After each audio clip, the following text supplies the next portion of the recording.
From absolutely savage prologue deaths to utterly hilarious and outrageous extended jokes. These are those deleted movie moments that make what turned up in the actual end product seem like a serious downgrade. So I'm Gareth, this is WhatCulture.com, and here are 10 more scrap movie scenes better than what we got. Number 10. Dudley and Harry Say Goodbye, Harry Potter and the Deathly Hallows Part 1.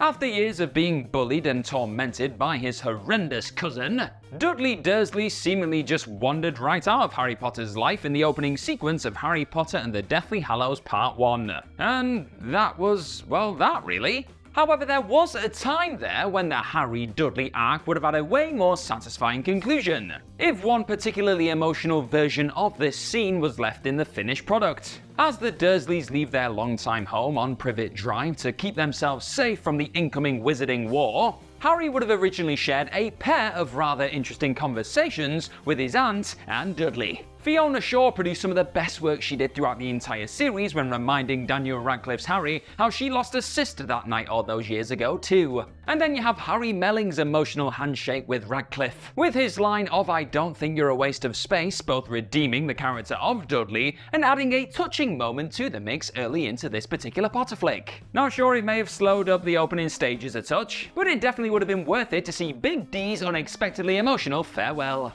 Number 9. Doctor Strange takes Thanos on a magical mystery tour, Avengers Infinity War. When a number of Earth's mightiest heroes finally clash with the Mad Titan on Titan in Avengers Infinity War, it's safe to say their spectacular battle did not disappoint. But that's not to say that it couldn't have been improved had one specific moment been left in this fight involving a certain sorcerer taking Thanos on a hell of a journey. As eventually revealed by Marvel Studios visual development head Ryan Mainding on his Instagram via some lovely concept art.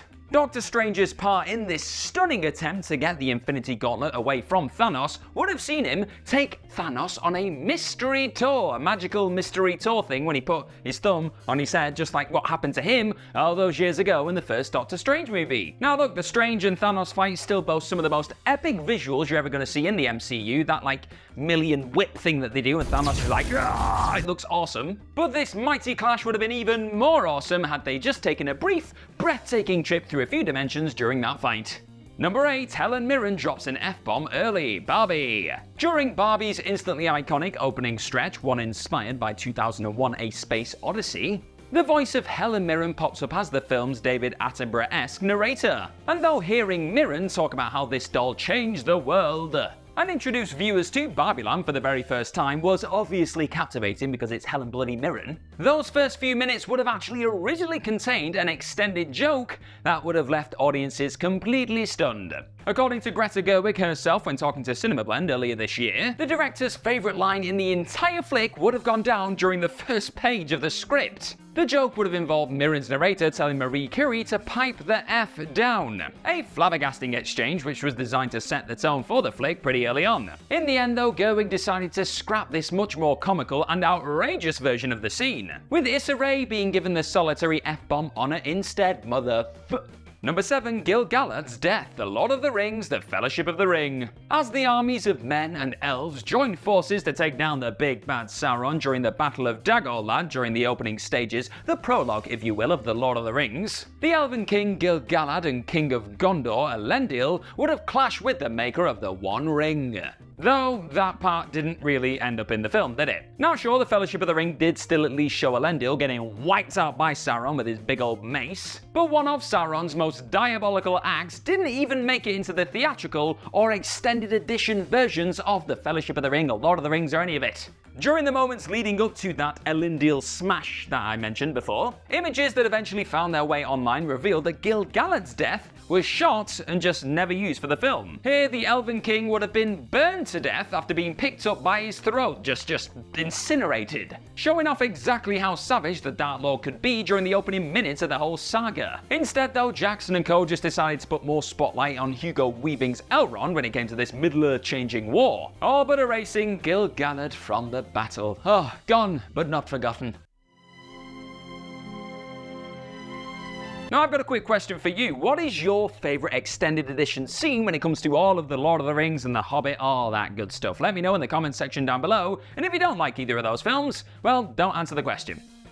Number 6. Kylo Ren searches the Falcon, Star Wars Episode 7 The Force Awakens. The first time Kylo Ren comes into contact with Han Solo during Star Wars Episode 7 The Force Awakens is one of the most powerful and emotional moments of the entire sequel trilogy and maybe Star Wars as a whole. However, the time leading up to that dramatic conversation on a Starkiller bridge could have been stuffed with even more glorious tension had J.J. Abrams and the gang opted to keep an earlier and rather gripping Millennium Falcon moment in the finished article. This scrap sequence sees the fallen Ben Solo entering his father's ship and searching it and just having a bit of a look around, bit of a nosy. And everything from the way Ren slowly takes in the ship that belongs to his estranged father, to the moment he ominously utters the name Han Solo instead of Daddy, gives the pair's fractured relationship that little bit more screen time and adds that much more weight to their eventual meeting. It was likely a case of just trying to shave off the odd minute here or there that led to this scene being deleted, but there's no denying that this minute of Ren on the Falcon only enhances the drama that follows.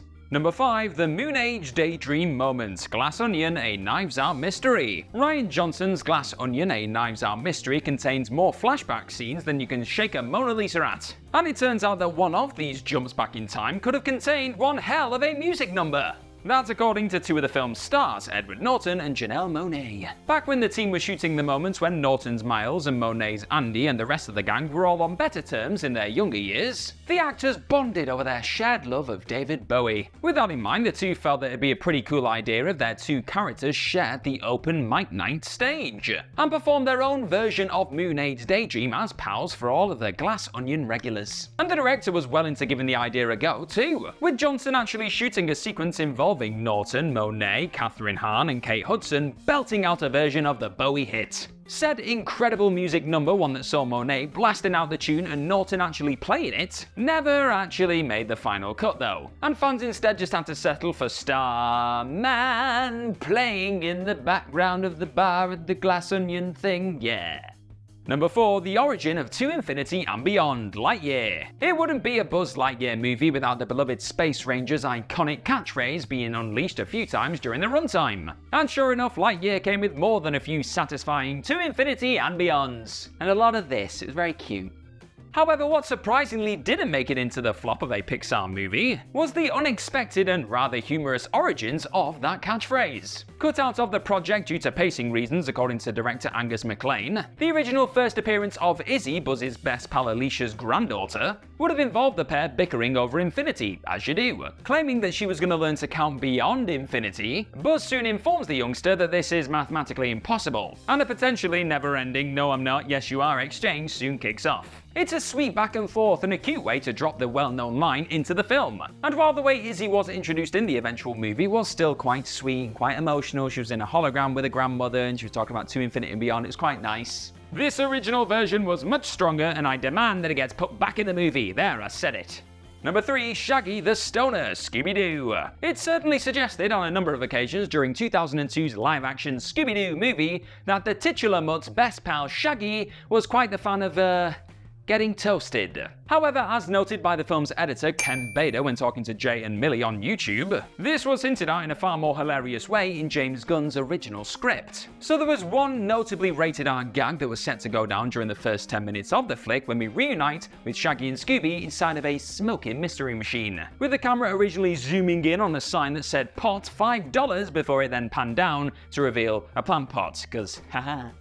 Inevitably, Bader recalled how the team weren't quite able to sneak that particular gag into a PG-rated film. But the film still boasted everything from the Pass the Dutchie song being played during that exact scene, to Shaggy noting how Mary Jane was like his favourite name, you know, Mary Jane. So it's a shame that this particularly cheeky pot reference wasn't able to sneak into the film too.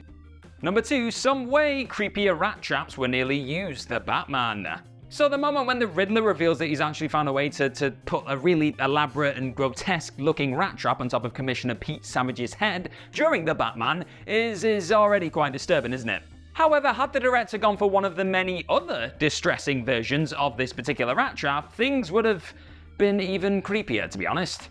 And seeing as though that was the point, that would have technically made the scene better, even though if better makes your skin crawl, it's a bit of a weird feeling. Before deciding on the dreadful cage with a few tubes going into it that we saw in the finished film, Reeves had the choice of a number of other pretty disturbing contraptions designed by the brilliant Matthew Savage. Among the alternatives designed by Savage and then later released on Instagram, go and check them out, they are weird, was an entirely frightening plastic tube maze, a glass box with the words "No More Lies" painted on it in red or blood, and various other unsettling cages. Put simply, an already rather traumatic scene could have been that little bit more just horrifying and scary had Reeves got even more demented with his cage design.